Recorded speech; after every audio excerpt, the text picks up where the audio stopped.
Olá pessoal, bem-vindos ao nosso curso de Interpretação e Implantação da ISO 9001. O objetivo dessa nossa aula inicial é apresentar alguns conceitos importantes que a gente vai estar adotando durante esse nosso curso. Vou também, obviamente, me apresentar o nosso curso, como ele vai funcionar e quais são os nossos objetivos. E também a gente vai falar um pouco sobre as abordagens de qualidade, tá? Essa é a ideia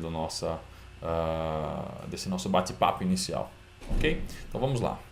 Mas esse nosso curso tem como objetivo capacitar o participante na interpretação e na implantação, né? Então a ideia é que você, após a participação desse curso, que tenha uma visão sistêmica do que é ISO 9001, de quais são seus requisitos, né? Que consiga até implementar isso, né? Então a gente vai ver também algumas ferramentas de qualidade e algumas ferramentas de implantação, né, de como que a gente pode fazer a implantação desses requisitos, transformar isso na linguagem empresarial, né? E a ideia é, obviamente, que a gente também aplique, né, lembrando que princípios não são requisitos, mas que a gente compreenda também esses princípios da qualidade para que eles sejam desenvolvidos dentro da empresa. O nosso curso ele começa com essa nossa aula inicial, fazendo uma introdução, os conceitos principais aí.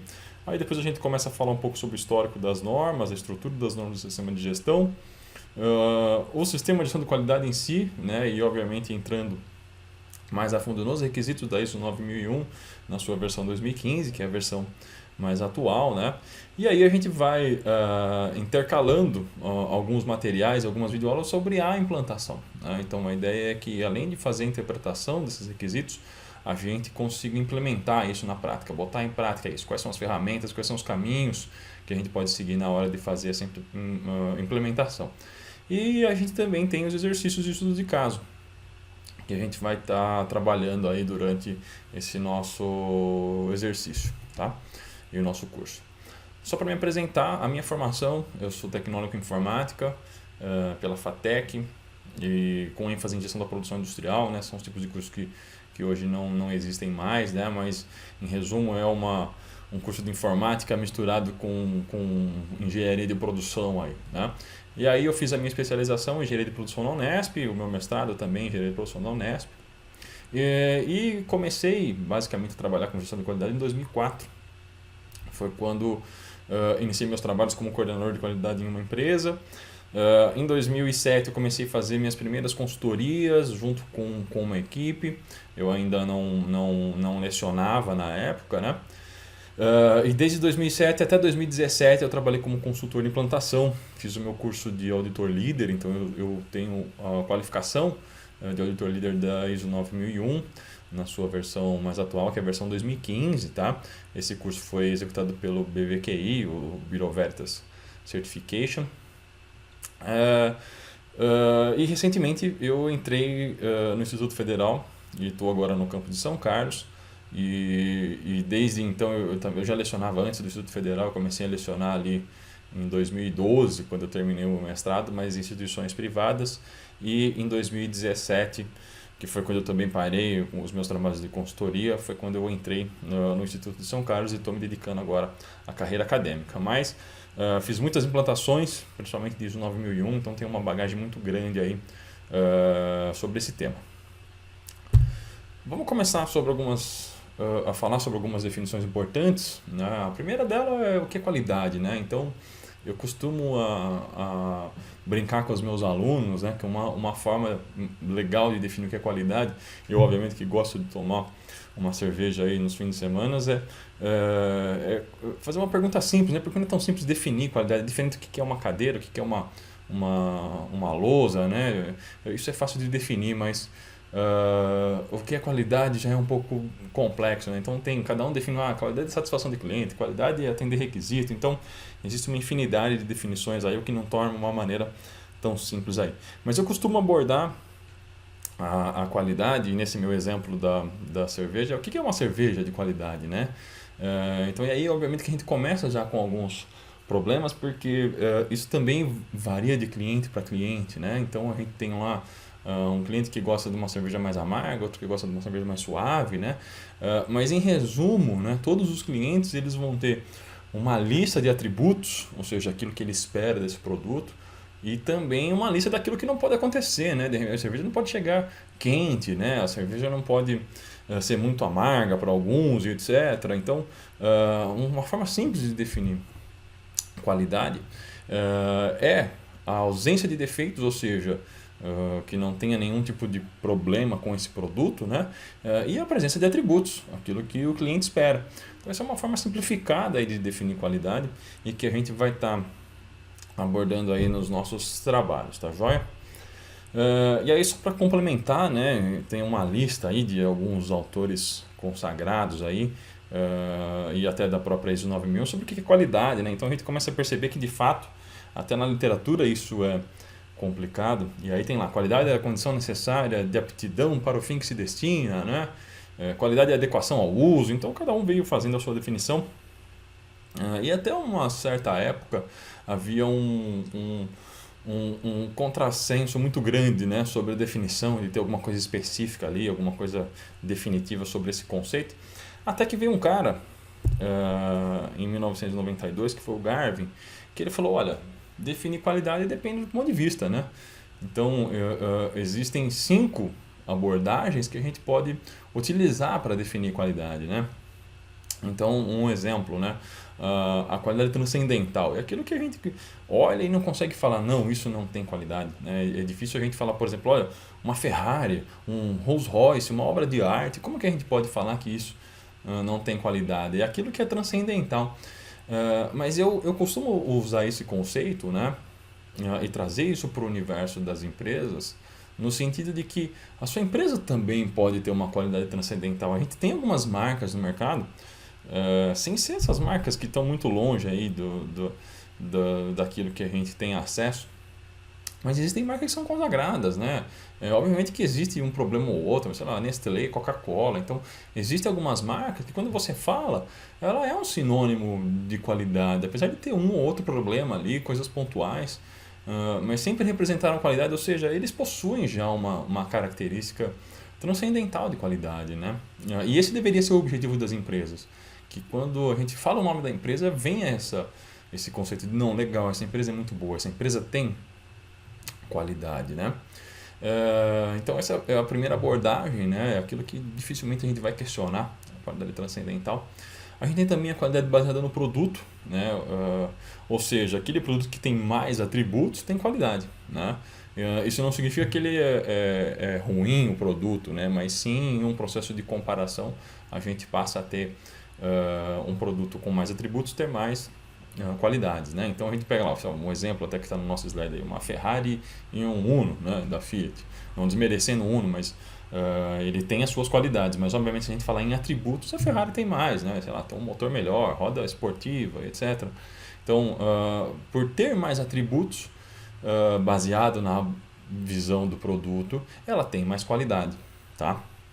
Mas obviamente que existe um outro contraponto ali, que é a baseada no usuário, a adequação ao uso. Ou seja, se eu quero se eu preciso de um veículo para me levar até São Paulo, tá?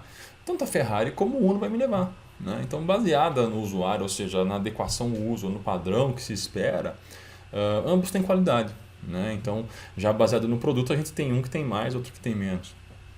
Baseado na produção, é quando a gente fala da conformidade com as especificações, né? Então, se uma Ferrari saiu lá com um pequeno defeitozinho ali no produto e o Uno ele já saiu de acordo com aquilo que foi especificado, a gente já tem agora o Uno ali com mais qualidade do que a Ferrari, né?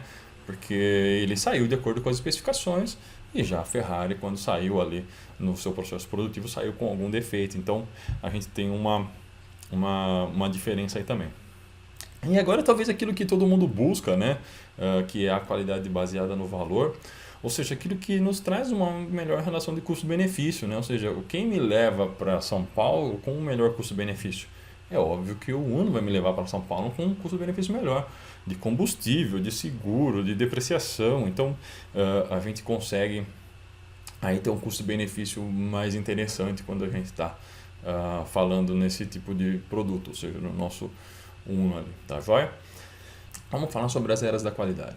Então, basicamente, a gente tem 3 eras básicas da qualidade, né? A era da inspeção, onde surgiu as primeiras necessidades de que os produtos precisavam ser inspecionados, né? E aí, obviamente, os produtos eram inspecionados um a um, muitas das vezes os clientes participavam dessa inspeção. E obviamente que a inspeção ela encontra defeitos, né, a serem corrigidos, né? Então ela é completamente reativa, né? Com o advento ali da Revolução Industrial, começaram a perceber que era complicado, né, inspecionar produto um a um ou o próprio cliente participar, aqueles famosos inspetores de qualidade e tudo mais. E aí foi quando surgiu o controle estatístico de processo, que basicamente é quando a gente pegou alguns conceitos da matemática e da estatística e falou, olha, eu não preciso inspecionar 100% do lote para garantir 100% da qualidade, né? Eu posso fazer uma inspeção por uma amostragem, né? E aí a gente acaba apontando. Isso é utilizado até hoje, tá? Como um conceito. Aliás, o controle de qualidade ele faz parte, né, da gestão da qualidade, a gente vai falar isso daqui a pouco. E obviamente também a ênfase continua aí na localização dos defeitos, mas a gente já tem um sistema um pouco mais enxuto ali de gestão da qualidade, de inspeção da qualidade.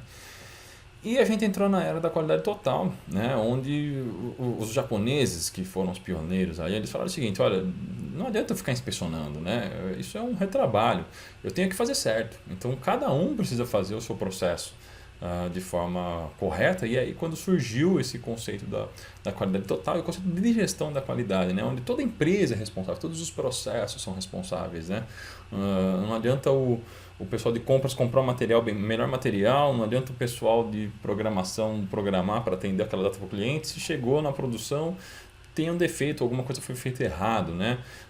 Ou seja, há um envolvimento de todos aí no processo da qualidade, né? Então isso é assim que é tratada a qualidade até hoje nos seus conceitos mais modernos, tá? E esse slide é interessante porque a gente passa a entender alguns conceitos e diferenciar algumas coisas que são importantes, tá? Então é legal a gente aproveitar esse momento para tratar esses conceitos, porque isso vai ser muito utilizado na vida toda de vocês que pretendem trabalhar aí com gestão de qualidade, com qualidade, né? Primeira coisa, existe uma diferença entre gestão, e eu acabei de falar isso, e controle da qualidade, né? Então, obviamente, a gestão ela envolve todos os processos da organização, né? E o controle tem uma característica de inspeção, né? Aquela coisa do fim do tubo, aquilo que está saindo, né? E obviamente que o controle faz parte da gestão, mas a gestão ela é muito mais ampla, né? Então essa já é a nossa primeira diferença aí, que a gente precisa compreender em relação a esses conceitos. Aí a gente tem os famosos programas da qualidade e as ferramentas da qualidade, né?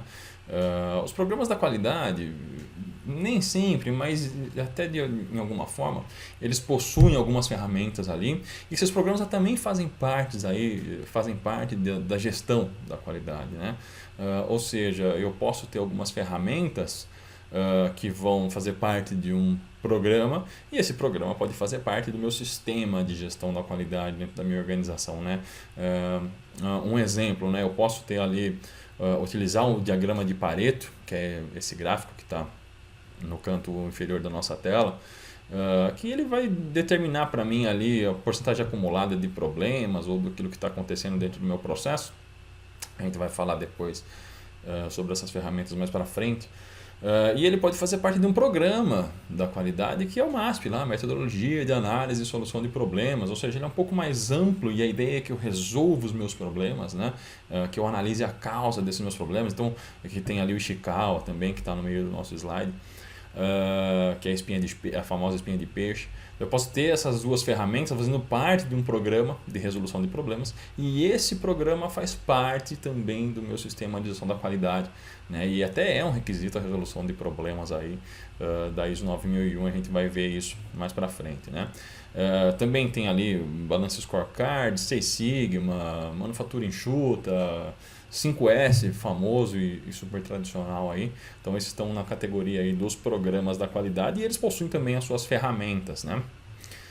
E aí a gente tem uma diferença importante, né? Que é a certificação de sistemas e certificação de produtos. Eu até tenho uma história interessante para contar para vocês.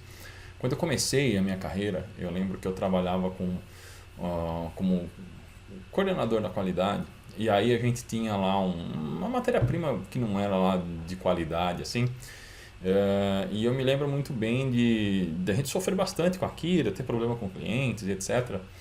E aí aconteceu que nas minhas primeiras consultorias eu acabei fazendo alguns trabalhos, né, nessa empresa que fornecia essa matéria-prima de onde eu trabalhava. E foi quando eu falei, poxa, e agora, né? Como é que a gente trabalha a questão da certificação, né? E aí os meus colegas de trabalho falaram, olha, Fabião, toma um cuidado, né? Porque a gente está falando no seguinte, quando a gente fala em um sistema, em uma certificação de sistema, em um sistema de gestão da qualidade, a gente tem uma garantia que vai fornecer aquilo que foi acordado, né? Esse produto ele não precisa ser maravilhoso, o melhor do mundo, mas aquilo que foi acordado sem omitir, né, nada ao nosso cliente, né? Essa é a ideia, a gente vai falar disso também mais para frente, que aquilo seja entregue, né? E foi aí que eu me toquei e falei, poxa, é verdade, né? Então eu tinha lá uma matéria-prima que de fato não era para aquilo, a gente tentava fazer alguma coisa mais avançada com ela, e aí a gente tinha problemas, né? Então, basicamente, quando a gente fala em uma certificação de sistemas, a gente está certificando o sistema de gestão e não certificando o produto. Ou seja, não significa que uma empresa que tem ISO 9001 tem um produto excelente, mas sim que ela vai cumprir lá os requisitos e aquilo que foi combinado, né? Essa que é a ideia. E se ela não cumprir, ela vai tomar as ações necessárias para evitar que esse problema não volte a acontecer, né? Então, isso é certificação de sistema. Isso é diferente da certificação de produtos, porque a certificação de produtos, aí sim eu passo a olhar um pouco mais a fundo a qualidade do produto, né? No Brasil a gente tem o Inmetro e ele regulamenta esses requisitos para a qualidade de produto. Eu me lembro na casa de minha avó que tinha uma luminária, né, daquelas antigas que a gente apertava o interruptor, demorava para ela acender, piscava, né? E hoje as luminárias modernas, você acendeu, ela vai, apertou o botão, ela acende na hora, né? E aí o que acontece? A gente tinha ali um produto que não era de qualidade, o Inmetro foi lá e falou, olha, agora para trabalhar reator, ou quem quiser fornecer reator, vai ter que certificar, vai ter que ter um mínimo de qualidade, né? E foi aí que eles implementaram uma portaria, e aí a empresa precisa atender algumas coisas de sistema de gestão de qualidade, né? Então a certificação de produto geralmente pede isso, né? Alguns requisitos, não é 100% de uma ISO 9001, por exemplo, mas alguns requisitos, e ainda assim a gente vai ter a adequação dos produtos, né? Ou seja, esse produto precisa ir para um laboratório para atender alguns requisitos mínimos, né? E hoje isso daí já não é mais uma realidade, por exemplo, nesse exemplo de produto. É possível consultar no site do Inmetro quais são esses produtos que são obrigatórios de certificação, tá? E a gente vai falar disso também um pouco mais para frente quando entrar nos requisitos regulamentares ali da ISO 9001. E aí a gente tem também a acreditação de organismos, né? Então o Inmetro ele não tem a capacidade de ir lá fazer uma auditoria de ISO 9001 nas empresas. Então o que ele faz? Ele acredita esses organismos, né? Então Bureau Veritas, Vanzolini, DNV, BSI, tem uma infinidade aí de certificadoras que vão executar isso em nome do Inmetro, né? E eles são auditados pelo Inmetro por sua vez. E a mesma coisa os laboratórios que fazem essa análise de produtos. Que vão complementar aí essa certificação de produto.